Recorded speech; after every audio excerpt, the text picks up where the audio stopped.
सब बाकी students join करते रहेंगे। और वालेकुम अस्सलाम।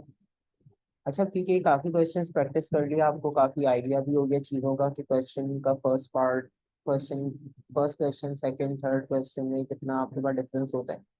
फर्स्ट क्वेश्चन थोड़ा डिटेल्ड होता है और उसमें ग्राफिकल रिप्रेजेंटेशन, वैल्यूज, कैलकुलेशन सब इंक्लूड होती हैं। 2 और 3 में सिंपल आपके पास फॉर्मूला गिवन होगा और उसी की कैलकुलेशन आपके पास मेंशन होती है। अच्छा, ये पेपर आईजीसीएसई का है 2026-3।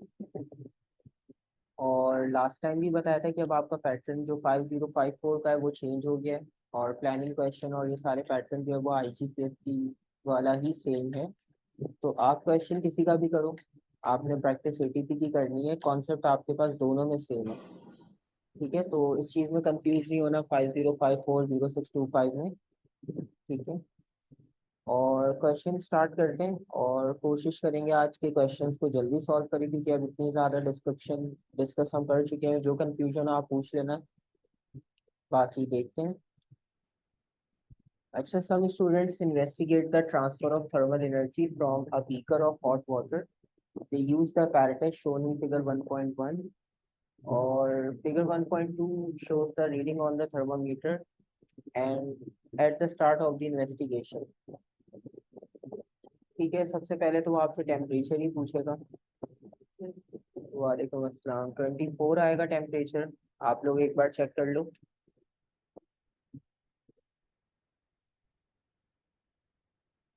ठीक है, कोशिश करो कि मैक्सिमम आंसर्स आप लोगों की तरफ से हो।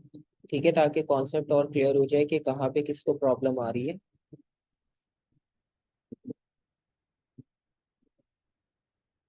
तो 24 डिग्री सेल्सियस। ठीक है, सिंपल है, क्लियर हो गया, कोई इसमें कंफ्यूजन नहीं है कैसे करना है क्यों करना है। 24 डिग्री सेल्सियस हो गया। Next part.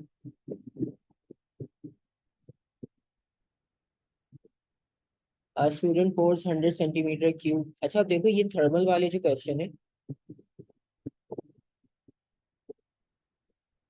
लेंस वाले क्वेश्चन में प्रॉब्लम। ठीक है, इसमें लेंस वाला क्वेश्चन भी इंक्लूड है, वो भी करेंगे। हाँ, आईजीसीएससी के ही कर रहे हैं हम, इसलिए क्योंकि वो थोड़ा सा आपके पास टिपिकल होता है आपके 5054 से, तो उसमें ज्यादा अच्छी प्रैक्टिस हो जाएगी। अच्छा, थर्मल वाले क्वेश्चन में आपने एक चीज नोट की होगी, कल भी हमने क्वेश्चन किया था, एक थर्मल का आया था, परसों भी किया था। और इसमें एक चीज सेम थी कि रेट ऑफ कूलिंग के प्रोसेस बहुत ज्यादा पूछे जाते हैं। तो इसमें भी कुछ आपके पास 100 सेंटीमीटर क्यूब पहले वॉल्यूम हमने ऐड किया हॉट वाटर का बीकर ए में। records the temperature of the water in beaker A and immediately starts a stopwatch. The student records the thermometer temperature of the water every 30 seconds. His readings are in table 1.1.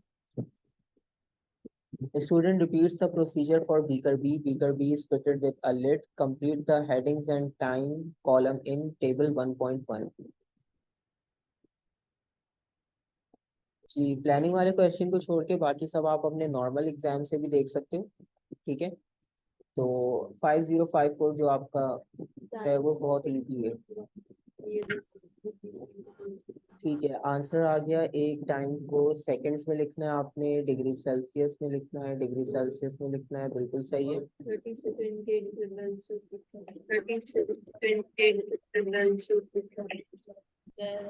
ठीक है, क्योंकि उसने ठीक है, क्योंकि उसने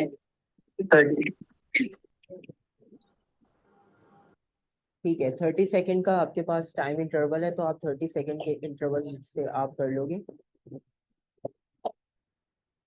15 experimental, हाँ काफी अभी भी टाइम है, और भी प्रैक्टिस कर सकते हो, जितना कर लो उतना अच्छा है। तो हम 30 सेकंड का टाइम इंटरवल बना लेते हैं, 30 60 90।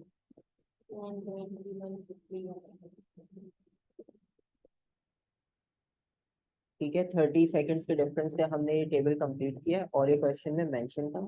ठीक है, क्वेश्चन में मार्क कर दिया। जितना मैक्सिमम कर लो आपके लिए अच्छा है, क्योंकि आपने वैसे अगर 4 ईयर भी या 3 ईयर्स भी करे होंगे सॉल्व खुद से, तो आपको आइडिया हो गया होगा कि पैटर्न ऑलमोस्ट क्वेश्चंस का एक जैसा ही है। ठीक है, नहीं नहीं, अपनी मर्जी से टाइम पीरियड नहीं लिखना, ये मेंशन है 30 सेकेंड्स का इंटरवल, तो 30 सेकेंड्स के इंटरवल के बाद आपने रिकॉर्डिंग नोट करनी है। ठीक है, तो इसलिए मैंने 30 सेकेंड के अकॉर्डिंगली सारी मेंशन की है। उसके बाद है describe a precaution that should be taken to ensure that the temperature readings are as accurate as possible in the experiment.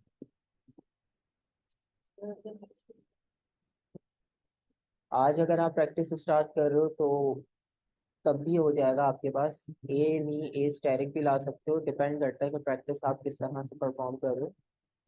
ठीक है, सारी वीडियोस वगैरह आपके पास लिंक हैं, आप सबको देख लो, अपना स्पेसिमेन चेक कर लो, सब चीज़ें। ठीक है, स्टिर करने वाले आपके पास आंसर है, कुछ ने कहा कि पैरेलैक्स एरर आपके पास नहीं होना चाहिए, व्यू एट आई लेवल, स्टिर और bulb should not touch the surface of the container, zero error on watch, avoid parallax error, use digital thermometer, zero error और वॉच। ठीक है, मल्टीपल आंसर्स आ गए। ठीक है, और आपकी जो आंसर स्कीम है, आंसर स्कीम में भी आपके पास जो आंसर्स हैं, ठीक है, तो जो परपेंडिकुलर जिसने कहा 90 डिग्री, वो भी मेंशन है, perpendicular to the scale stir वाला आपके पास ऑप्शन इंक्लूड है। ठीक है, तो ये आपके पास प्रिकॉशंस है।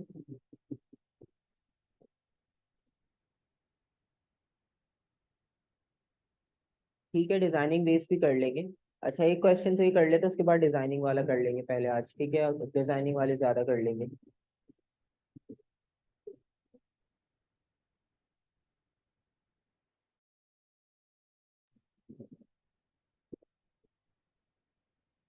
ठीक है, तो स्टिर करना या परपेंडिकुलर रखना, ये आपके पास आपके प्रिकॉशंस में इंक्लूड है।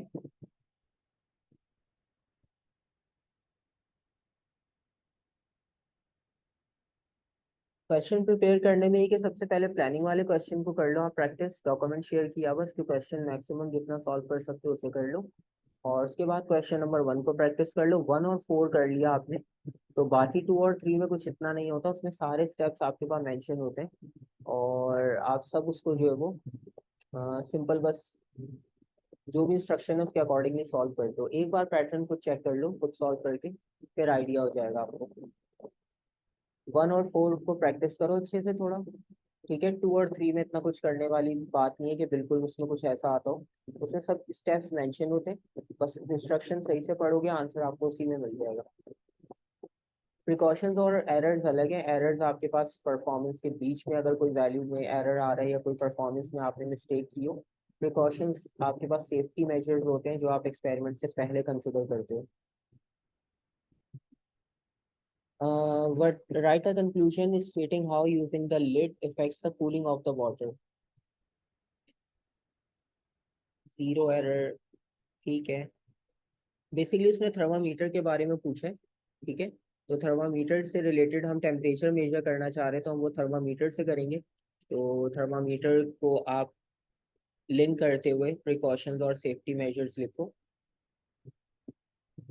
और उसके बाद conclusion, write a conclusion stating how using the lid effects the cooling of the water. Parallax error भी लिख सकते हो आप, बिल्कुल।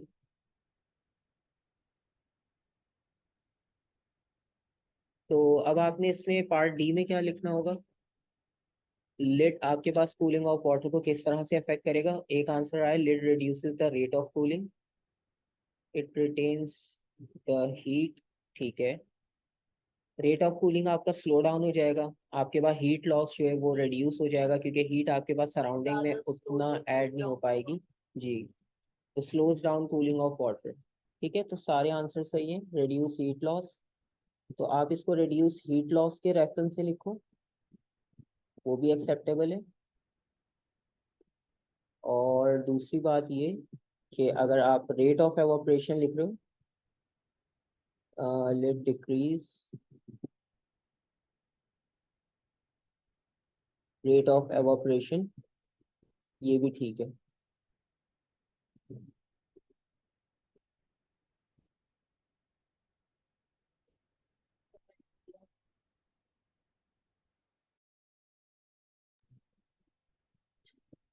अच्छा, इसमें आप कोई भी एक पॉइंट सेलेक्ट कर रहे हो तो उसको थोड़ा सा डिस्क्रिप्शन उसकी लिख लेना, जिस तरह अगर आप लिट वाला पॉइंट सेलेक्ट करके लिख रहे हो तो आप उसमें कंप्लीट मेंशन कर देना कि जब आप लिड को प्लेस करोगे ओवर द बीकर या जो भी कंटेनर था, तो हाँ आपके पास जो एरिया होगा, सरफेस एरिया, वो भी शॉर्ट हो जाएगा, बिल्कुल ब्लॉक ही हो जाएगा, तो आपके पास कूलिंग रेट ऑटोमेटिकली डाउन हो जाएगा। The temperature of the water in each beaker decreases during this investigation. Describe one other similarity in the pattern of the cooling of water in beaker A and B. अच्छा, एक चीज उन्होंने कहा कि the temperature of the water in each beaker decreases during the investigation, और एक similarity बतानी है जो बीकर ए और बीकर बी में आपके पास आपको कॉमन नजर आ रही है। ये रीडिंग्स हैं आपके पास, और ऊपर वाली जो इन्फॉर्मेशन है वो यहाँ पर मेंशन है। अच्छा, नॉर्मली इसमें आपको कल भी बताया था कि ज्यादा थ्योरेटिकल सोचने की जरूरत नहीं है, क्वेश्चन से ही आप जो है वो लिंक निकालोगे। Same time interval, volume of water, ठीक है। अच्छा, बीकर ए और बीकर बी के बारे में आपने बताना है, ठीक है। तो टाइम इंटरवल वाला कॉन्सेप्ट ठीक है, क्योंकि वो तो हमारा एक कंपलसरी है, वो फैक्टर हमें कांस्टेंट रखना ही है, ठीक है। लेकिन आपके पास जो है वो यहाँ पर बीकर ए और बीकर बी की बात हो रही है, तो बीकर ए और बीकर बी की वैल्यूज को आपने लिंक करना है। Temperature of both is decreasing, ठीक है। तो एक आंसर जो है वो टेम्परेचर आपके पास जो दोनों का डिक्रीज कर रहा है वो बिल्कुल ठीक है, ठीक है। और रेट ऑफ कूलिंग डिक्रीज हो रहा है आपके पास दोनों में, ठीक है। अब लेवल उनका डिफरेंट होगा, रेट डिफरेंट होगा, लेकिन दोनों में आपके पास रेट ऑफ कूलिंग जो है वो डिक्रीज हो रहा है, ठीक है। तो सिंपल सा आपके पास कॉन्सेप्ट है, और ये कॉन्सेप्ट हर थर्मल में सेम आ रहा है। जिन लोगों ने 7 क्वेश्चन सॉल्व किए हुए या खुद से भी अटेम्प्ट किए हुए, उन्हें पता होगा कि ये वाला जो पॉइंट है वो हम रिपीटेडली देखते आ रहे हैं। तो आप सिंपल से यहाँ पे पॉइंट लिखोगे कि रेट ऑफ कूलिंग डिक्रीज हो रहा है दोनों के लिए।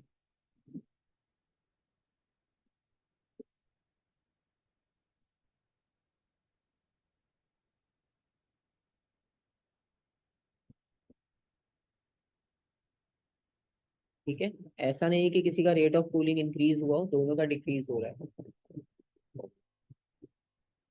अच्छा, इसमें देखो होता ये है कि जब आप इनिशियली स्टार्ट करते हो, इनिशियल आपके पास हीट बहुत हाई होती है, और जब आपके पास डिफरेंस बहुत ज्यादा हो, हाई टेम्परेचर लो टेम्परेचर में, तो हीट आपके पास बहुत तेजी से ट्रांसफर होगी, रेट ऑफ कूलिंग बहुत हाई होगा, ठीक है। आप देखो यहाँ पे टेम्परेचर का जो डिफरेंस होगा, पहले आप 86 से 83, फिर 83 से 80, 78, और लास्ट में अगर आप देखो तो आप 76 में डेसिमल्स में चेंज कर रहे हो, ठीक है। तो रेट ऑफ कूलिंग बेसिकली आपके पास टाइम टू टाइम जो है वो डिक्रीज होना शुरू होता है, तो बेसिकली ये आपके पास इन्वर्सली होगा, ठीक है। मतलब आप इसको ऐसे लिखोगे कि जो आपका रेट है बेसिकली, बल्कि टाइम को लिख सकते हैं कि आपके पास अगर टाइम इंक्रीज हो रहा है तो आपका रेट ऑफ कूलिंग जो है वो डिक्रीज हो जाएगा, तो ये इन्वर्सली प्रोपोर्शनल है, ठीक है। जितना आप टाइम दोगे उसे, उतना आपका रेट ऑफ कूलिंग जो है वो डिक्रीज होता जाएगा, क्योंकि जब आपके पास टेम्परेचर का बहुत कम डिफरेंस होगा, ठीक है, जिस तरह से होता है कि अभी जिस तरह का हमारा सीजन चल रहा है यहाँ पर, ठीक है, जो मौसम है, तो जैसे ही आप बाहर से रूम में आते हो, ठीक है, तो आपके अगर एसी ऑन हो या फैन भी ऑन हो, तो आपके पास टेम्परेचर जो है वो बहुत जल्दी लूज होगा, आपको स्टार्ट में वो जो कूलिंग इफेक्ट मिलता है वो इसी वजह से होता है, क्योंकि आपका टेम्परेचर बहुत तेजी से उसको लूज हो रहा होता है, और आपको जो है वो कूलिंग प्रोसेस आपका फास्ट होता है, लेकिन टाइम टू टाइम फिर वो भी आपको बस ऐसा ही लगने लग जाता है, क्योंकि आपका और रूम का टेम्परेचर ऑलमोस्ट बैलेंस हो चुका होता है। अच्छा, इसको भी जल्दी से खत्म करते हैं, ये भी इजी है, इसमें तो सारे फॉर्मूला वगैरह सब मेंशन है, थोड़ा सा बस चीज़ों को चेक करना है कि कौन सी क्वांटिटी कहाँ पर है, उसे ढूंढ के कैलकुलेट करेंगे। एक्स ए फाइंड आउट करना है, और टेम्परेचर लेना है आपने 0 डिग्री पर, और टेम्परेचर लेना है आपने, सॉरी, 0 से लेकर 180, यानी ये टाइम पीरियड का स्लॉट दिया है, और उसको डिवाइड करना है कैपिटल टी से, कैपिटल टी आपके पास 180 है। हाँ, और इनका टेम्परेचर ऊपर माइनस करना होगा, बेसिकली आपके पास जो एक्स ए है उसमें आप टेम्परेचर लोगे जब आपका टाइम पीरियड था 0, और अभी हम ए की बात कर रहे हैं, तो हम इस वाले पॉइंट को लेंगे और इस वाले पॉइंट को लेंगे, 85, 56.5, 85, 56.5, और टाइम मेंशन है 180 सेकेंड्स, क्योंकि 0 से 180 में 180 का ही डिफरेंस आ जाएगा, तो 180 से डिवाइड करना 0.158। अब आंसर में कल वाली बात, 2 से 3 सिग्निफिकेंट फिगर्स फॉलो करने, ठीक है जी। इसके बाद में प्लानिंग वाला पहले करवा दूंगा। यूनिट भी इंक्लूड करना है, यूनिट इंक्लूड कर लेते हैं। ऊपर टेम्परेचर है, नीचे टाइम है, ठीक है, डिग्री सेल्सियस पर सेकेंड। हाँ तो वही CS-1 टेम्परेचर पर सेकेंड, बिल्कुल। और ये भी हम यूनिट लिख चुके हैं, परसों वाले पेपर में हमने किया था, तो ये यूनिट भी आपके पास कुछ नया नहीं है। अब इसी तरह से बी के लिए कैलकुलेट करना है, सेम वैल्यूज, टाइम की सेम वैल्यूज है, बस टेम्परेचर की वैल्यूज डिफरेंट होगी, ठीक है। सेल्सियस पर सेकेंड होगा, बिल्कुल सही है। सेकेंड टेम्परेचर हमारे यहाँ पास, यहाँ पर अगर हम देखें तो 86 और 76, 10 का डिफरेंस आ रहा है, सिंपल।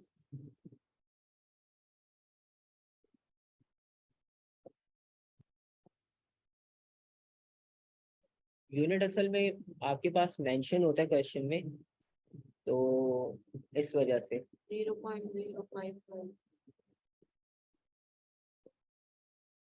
ठीक है। तो हम 86 और 76 को चेक कर रहे हैं। 86 माइनस 76 डिवाइडेड बाय 180, 0.5, 0.05।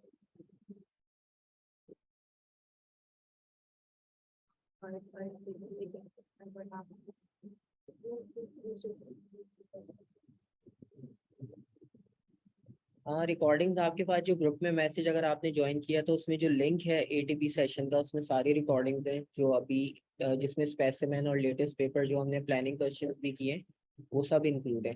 और लेटेस्ट से आप स्टार्ट कर लो क्वेश्चन, जितना मैक्सिमम टाइम है उतना मैक्सिमम प्रैक्टिस कर लो, क्योंकि ये पेपर शॉर्ट होता है, इतना टाइम नहीं लगता इसको सॉल्व करने में, क्योंकि इसमें थियोरेटिकल कुछ रिवाइज भी नहीं करना आपने, जस्ट पेपर लो कोई भी और सॉल्व करना स्टार्ट कर दो, आइडिया हो जाएगा चीज़ों का।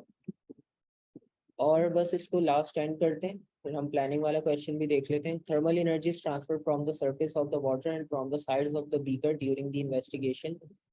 Student suggest that more thermal energy is transfer from the surface of the water than from the sides of the beaker. अच्छा, ये एक इंपॉर्टेंट बात है, इसको याद रखना। उसने कहा कि साइड ऑफ द बीकर से ज्यादा एनर्जी ट्रांसफर हो रही है as compare to the surface of the water, ठीक है। State whether your results supports this suggestion. Justify your statement by reference to your values of XA, the average rate of cooling without a lid, and XB, the average rate of cooling with a lid. अच्छा, ये देखो यहाँ पर सबसे अच्छी चीज ये है कि उन्होंने आपको कहा कि सरफेस ऑफ द वाटर का जो थर्मल एनर्जी है, मतलब आपके पास जो कंटेनर रखा है, बेसिकली इन्होंने कहा ये कि जब आप एक बीकर की एग्जांपल ले रहे हो, तो बीकर में से जब आपके पास हीट ट्रांसफर हो रही है ऊपर सरफेस से, ठीक है, एक उसकी बात हो रही है, और सेकंड उन्होंने बात की कि जो हीट आपके पास ट्रांसफर होगी इसकी वॉल से कंटेनर की, ठीक है, इन दोनों की बात हो रही है। तो स्टूडेंट का जो सजेशन है वो ये है कि जो साइड्स हैं, साइड से आपके पास जो हीट का ट्रांसफर है वो ग्रेटर है। मैं नंबर ऑफ लाइंस बढ़ा देता हूँ। तो साइड से हीट का ट्रांसफर ग्रेटर है as compare to surface of the water, ठीक है। अच्छा देखो, आपको इसमें थ्योरी सोचना भी नहीं पड़ी, उन्होंने आपको खुद बता दिया कि justify your statement by reference to your value of x a क्या था, जिसमें आप विदाउट अ लिड परफॉर्म कर रहे थे, हाँ। और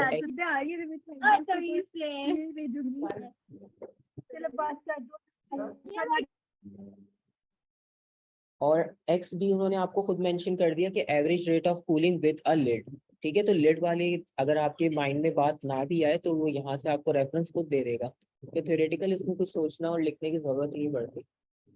सरफेस एरिया से ज्यादा सर ज्यादा सरफेस से नहीं हो रही, सर ज्यादा सरफेस एरिया से नहीं हो रही। अब देखो, उन्होंने स्टेटमेंट आपको दी है, जो उसने प्रैक्टिकल जिसने परफॉर्म किया उसने आप ये सजेशन दिया है, और अब आपने स्टेटमेंट बतानी है अपनी और उसकी जस्टिफिकेशन देनी है। सर वो मैं आपको ये कह रहा हूँ कि स्टेटमेंट में वो ये नहीं कह रहा कि सरफेस से ज्यादा हो रही है than from the sides of the beaker, मतलब साइड से कम हो रही है, ठीक है।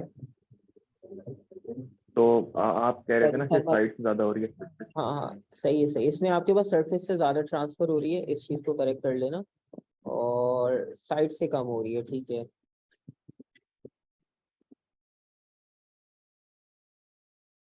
तो यहाँ पर आपके पास स्टेटमेंट सिंपल हो जाएगी।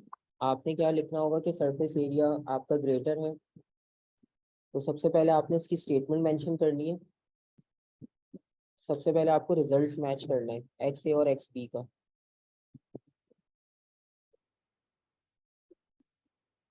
किसका रेट ऑफ कूलिंग ग्रेटर है, एक्स ए या एक्स बी? एक x A.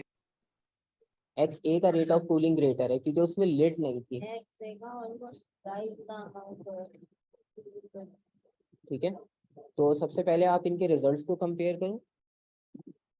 X a is greater than x B,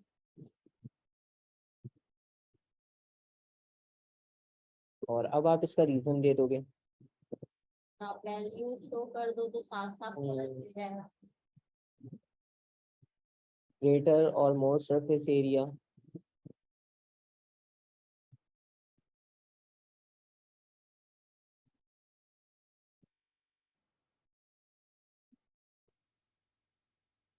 more surface area expose, ठीक है। और दूसरे में हमारे पास जो ये एक्स बी था, इसमें हमने लेट लगा दी थी, तो लेट की वजह से भी आपके पास let decrease the rate of cooling.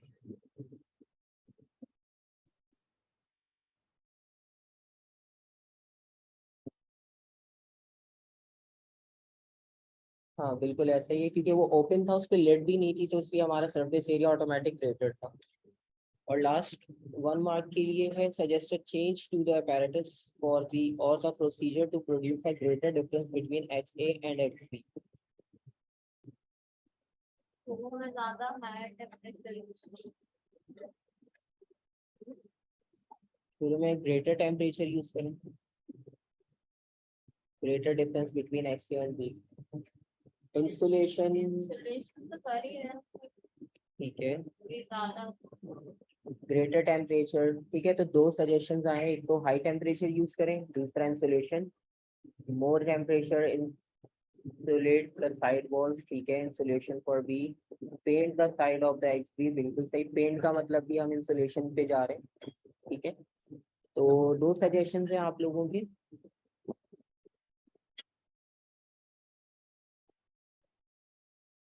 तो दोनों सजेशंस आपके पास बिल्कुल सही है, और कोई तीसरा सजेशन भी नहीं है।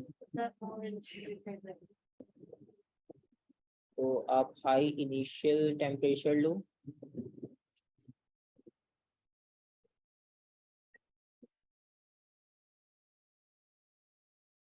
ठीक है। अब कोई भी एक सजेशन लिखना है, ठीक है, आपकी मर्जी है।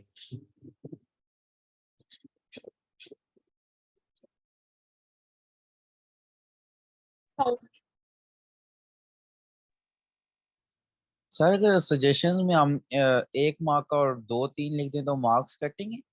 नहीं,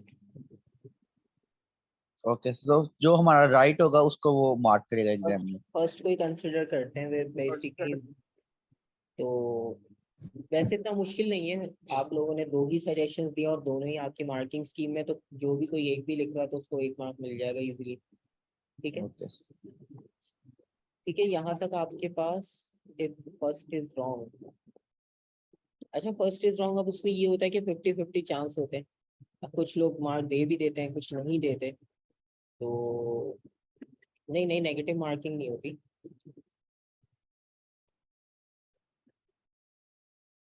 तो आपके पास क्वेश्चन नंबर 1 तो हो गया यहाँ पर, और 2 और 3 फिर आप लोगों के पास सिंपल होता है, रीडिंग्स नोट करनी होती है। ये वाला क्वेश्चन भी हमने कल किया था इस तरह, सेम रीडिंग्स का, ठीक है। वैल्यूज नोट करके आपने लिखनी है यहाँ पर, और फॉर्मूला आपके पास गिवन है, ठीक है। तो हम पहले प्लानिंग वाला क्वेश्चन देख लेते हैं इसमें, और ये रे वाला क्वेश्चन भी है इसमें, ये भी साथ देख लेते हैं, ठीक है। क्योंकि आपके पास रे डायग्राम में थोड़ा सा कंफ्यूजन था, तो पहले क्वेश्चन 3 देख लेते हैं, फिर 4। सेकंड कंसीडर करना जो है 50-50 चांस होता है, डिपेंड करता है एग्जामिनर पे कि जो चेक कर रहा है कंसीडर करना चाहे तो कर सकता है, वरना फिर यही है कि आप अपना बेस्ट सबसे पहले मेंशन करो।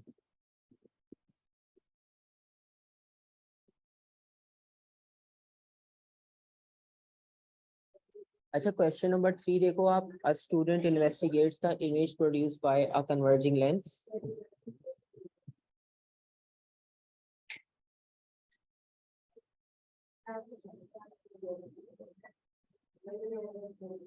और यहाँ पर आपके पास जो है वो अपैरेटस सेट है। अब देखो आप जब क्वेश्चन सॉल्व कर रहे होगे ना, अब ये वाली डायग्राम जो है ना वो हमने भी एक क्वेश्चन में बनाई थी, जो हमारे पास लेटेस्ट एक क्वेश्चन था, ठीक है।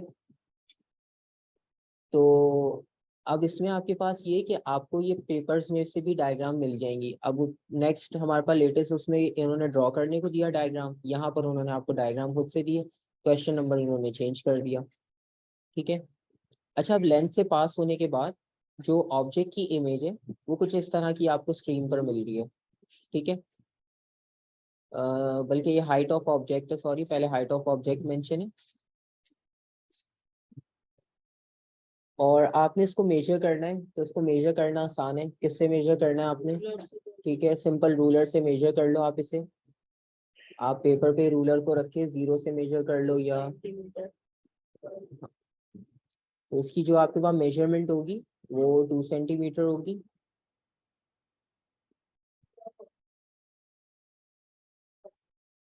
और नेक्स्ट ये है कि the distance u between the illuminated object and the lens is said to be 20.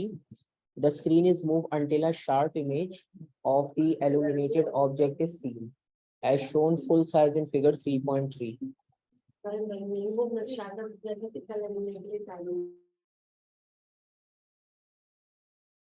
अच्छा अब क्योंकि आपको पता है कि कॉन्वेक्स लेंस है, कॉन्वेक्स लेंस की वजह से इन्वर्टेड इमेज बनेगी, तो ये आ गई इन्वर्टेड इमेज, और साइज भी आपके पास थोड़ा सा मैग्नीफाई है, ठीक है। आपके पास ये ट्राइंगल था स्ट्रेट बिल्कुल, अब आप देखो साइज कितना था, हाइट ऑफ ऑब्जेक्ट है। और अब आपके पास जो इमेज बन रही है वो थोड़ी सी मैग्नीफाई है, ठीक है। इसको भी आप रूलर से मेजर कर लोगे सिंपल, और रूलर से मेजर करने के बाद हम इसे यहाँ पर मेंशन कर लेंगे हाइट ऑफ इमेज, ठीक है। और हाइट ऑफ इमेज को अगर आप रूलर से मेजर करोगे बिल्कुल एग्जैक्ट नंबर्स में तो वो 3.7 होगा, ठीक है। यहाँ पे थोड़ा जूम इन जूम आउट होगा तो वैल्यूज में वेरिएशन आएगी, लेकिन एक्चुअल जब पेपर पे मेजरमेंट करोगे वो 3.7 होगी। अच्छा इसमें W आपने मेंशन करना है, W यहाँ पर लिखा हुआ है, बेसिकली W जो है वो मैग्निफिकेशन को शो कर रहा है, HO ओवर HI, दोनों को डिवाइड करोगे 0.54, ठीक है। अच्छा ये 20 को नहीं डिवाइड कर देना, 20 U की वैल्यू को रिप्रेजेंट कर रहा है। 5.4 तो आपने ये करना है कि हाइट ऑफ ऑब्जेक्ट जो ऊपर लिखा था आपने, जो लेंथ है वो 1 या 2% पीछे हो सकती है। 0.4 तो आ जाता है ना। अच्छा आपके पास वैसे जो होती है ना इनकी डायग्राम वो बिल्कुल एक्यूरेट की आपको राउंड फिगर में देते हैं, बहुत अगर नहीं भी होती तो वैल्यूज इनकी आपके पास बिल्कुल फिक्स होती हैं, तो इतना कोई इसमें इशू नहीं होता कि आपके सर पास। अब हम इसमें सिग्निफिकेंट फिगर्स देखेंगे या हम ये देखेंगे कि कितने डेसिमल प्लेसेस हैं? अच्छा अब आप इसमें सिग्निफिकेंट फिगर की बात करो तो हमारे पास सब में देखो 2 सिग्निफिकेंट फिगर्स हैं, 1.3 2 सिग्निफिकेंट फिगर, 2.0 क्योंकि 0 डेसिमल की राइट पर है, सिग्निफिकेंट काउंट होगा 2.0 2.9 3.3, सब जगह 2 सिग्निफिकेंट फिगर है। अब हमारा आंसर 0.54 है, तो हमें 54 लिखना पड़ेगा क्योंकि सिग्निफिकेंट फिगर्स 2 है हमारे पास, 5 और 4, 0 काउंट नहीं होगा सिग्निफिकेंट में क्योंकि वो डेसिमल की लेफ्ट पर है, ठीक है। तो हम टेबल को फॉलो कर रहे हैं, टेबल में सब में आपके पास 2 सिग्निफिकेंट फिगर्स थे। नहीं डेसिमल पॉइंट को छोड़ दो, आप डेसिमल पॉइंट का रेफरेंस नहीं लिया करो, आप सिग्निफिकेंट फिगर्स लिया करो, ठीक है। यहाँ पर आप देखो 1 और 3 दोनों सिग्निफिकेंट, 2 और 0, 0 यहाँ पर इसलिए सिग्निफिकेंट है क्योंकि वो डेसिमल की राइट पर है, ठीक है। अगर डेसिमल के लेफ्ट पर 0 होता है उससे सिग्निफिकेंट काउंट नहीं करते। अब जैसे ये 0 आप उसको काउंट नहीं करोगे, आप 5 और 4 को काउंट करोगे, तो ये रीजन है सिंपल। आपके पास देखो 0 के अलावा तो सब सिग्निफिकेंट होते हैं, लेकिन डेसिमल के बाद अगर 0 हो आपके पास तो फिर वो सिग्निफिकेंट काउंट होता है। तो सूर्य सर जी, सर हमने रूल की उसकी रेंज होती है या फिर फिक्स वैल्यू होगी? इसकी रेंज रूलर की। नहीं, रूलर से जो हमने लेंथ मेजर की है हम्म उसकी एटीपी पीछे आंसर में जो है कोई रेंज है, मतलब फिक्स नहीं, 3.7 से लेके आगे पीछे तक, या फिक्स्ड है? फिक्स क्योंकि उन्होंने क्लियरली मेंशन किया है। तो आप रूलर को जो है वो बिल्कुल उसके साथ वर्टिकल रख के उसको नोट करोगे, इसमें एरर नहीं होना चाहिए क्योंकि ये तो बेसिक सा काम है, ठीक है, इसमें कोई रेंज नहीं होती। हाँ बिल्कुल हाँ। ठीक है सर। एरोस के साथ match करते हैं। अब उसने एक्सपेरिमेंट रिपीट किया 30, 40, 50, 60 पर, सारी वैल्यूज आपके पास टेबल में मेंशन है। अब आपके पास जो है वो ग्राफिकल रिप्रेजेंटेशन है, आई थिंक यहाँ पर कि ग्राफ आपने ड्रॉ करना है, और the gradient of the line on the graph is numerically equal to the focal length of the lens. ये दूसरा सवाल ठीक आ है, गया। तो बेसिकली हमारे पास यहाँ पर हम इसे प्लॉट करेंगे। ठीक है, प्लॉट करने के बाद जो हमारा ग्रेडियंट होगा वो हमें फोकल लेंथ बताएगा। तो एक्स एक्सिस पर हमारे पास, वाई एक्सिस पर आएगा u यानी डिस्टेंस, और एक्स एक्सिस पर आएगा हमारे पास w। बेसिकली w मैग्निफिकेशन को शो कर रहा है। मैग्निफिकेशन हमने जो पढ़ा था P2 में, height of image divide by height of object. कह रहा है एक्सेस लेबल करेक्ट ओरिएंटेशन में क्वांटिटी एंड ठीक है, अब सबसे पहले हम इसमें ओरिएंटेशन बनाते हैं। ठीक है, मैं एक बार इसकी अपने पास पिक्चर ले लूँ, अगर आप भी स्क्रीनशॉट ले रहे हो तो टेबल का आप ले सकते हो। ठीक है, तो वैल्यूज को मार्क करते हैं। वैल्यूज मार्क करना मुश्किल तो नहीं है आपके पास।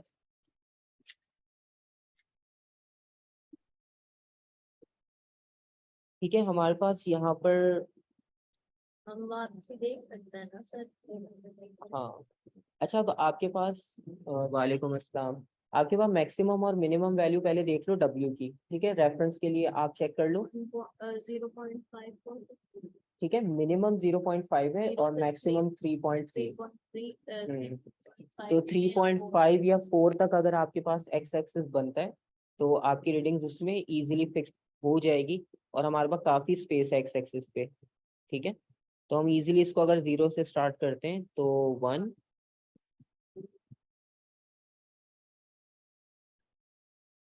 1, 2, 3, 4, और अगर हम इसको 0.5 पर लेकर जाते तो 1, 2, 3, तो तब भी हम इसको कंप्लीट कर लेंगे। तो हम थोड़ा सा इसको और एक्सटेंड कर लेते हैं। नीड है सर एक्सटेंड करने की, जब इतना क्लियरली आप 10 बॉक्स ले रहे हो, इससे ज्यादा क्लियर क्या होगा? ये हो जाएगा ना, क्योंकि डेसिमल वाली वैल्यूज हमारे पास क्लियर हो जाएगी। तो वैसे भी हो जाएंगे क्योंकि हम पॉइंट्स ना 10 बॉक्स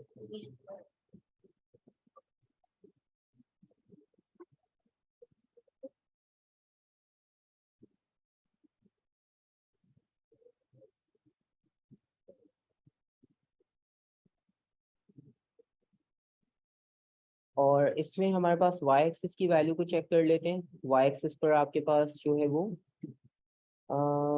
20 मिनिमम, 60 मैक्सिमम। इसमें तो स्ट्रेट आपके पास 10 की उसमें हम लेंगे। सर इतने ऊपर नॉर्मली डिपेंडेंट वेरिएबल y पर एक्सिस पर होता है, बिल्कुल y एक्सिस पर होता है डिपेंडेंट। सर इसने 30 से दिया, वो तो दिया बट इसने आगे तो ये दिया स्टूडेंट। वो उसने एक्सप्लेन किया है कि उसने 30, 40, 50 के लिए एक्सपेरिमेंट रिपीट किया। 20 तो हमने खुद कर लिया ना, तो उसने बाकी चीज़ें खुद से दे दिया आपको। तो यहाँ पर हम मार्किंग करते हैं, ये कितने, 1, 2, 3, 4, 5, 6, और हमारी वैल्यू 60 तक थी लास्ट। ग्राफ वाले सवाल में प्रॉब्लम होता है, ग्राफ सॉल्व कर, थोड़ा सा सॉल्व करो, ड्रॉ करना इजी, कुछ वीडियोस देख लो आपके पास। ठीक है, तो हम इसे फुल कवर भी कर सकते हैं 10 to 20, 40 करके, वरना राउंड फिगर 20, 40, 60 करोगे तो इतना मुश्किल नहीं है। ग्राफ को आप, जो सॉल्व क्वेश्चंस है उन्हें एक बार खुद से ट्राई करो, फिर एक बार उसको सॉल्व चेक कर लो कि सॉल्व करने वाले ने किस तरह से किया है। बेसिक मैथमेटिक्स, इसमें कुछ भी नहीं है लॉजिक।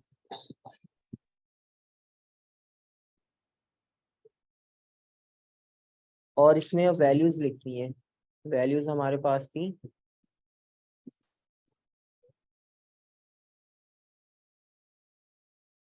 20 0.54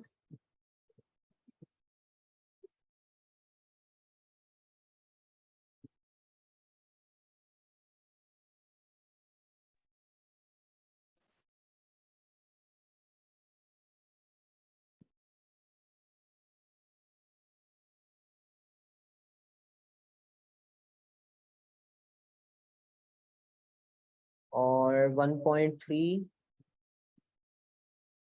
1.1 1.2। अच्छा, अब यहाँ पर हमने 1 से लेके 1.5 के बीच में जो डिफरेंस दिया है तो वो इस तरह से होगा 1.1 1.2 1.3 1.4। ठीक है,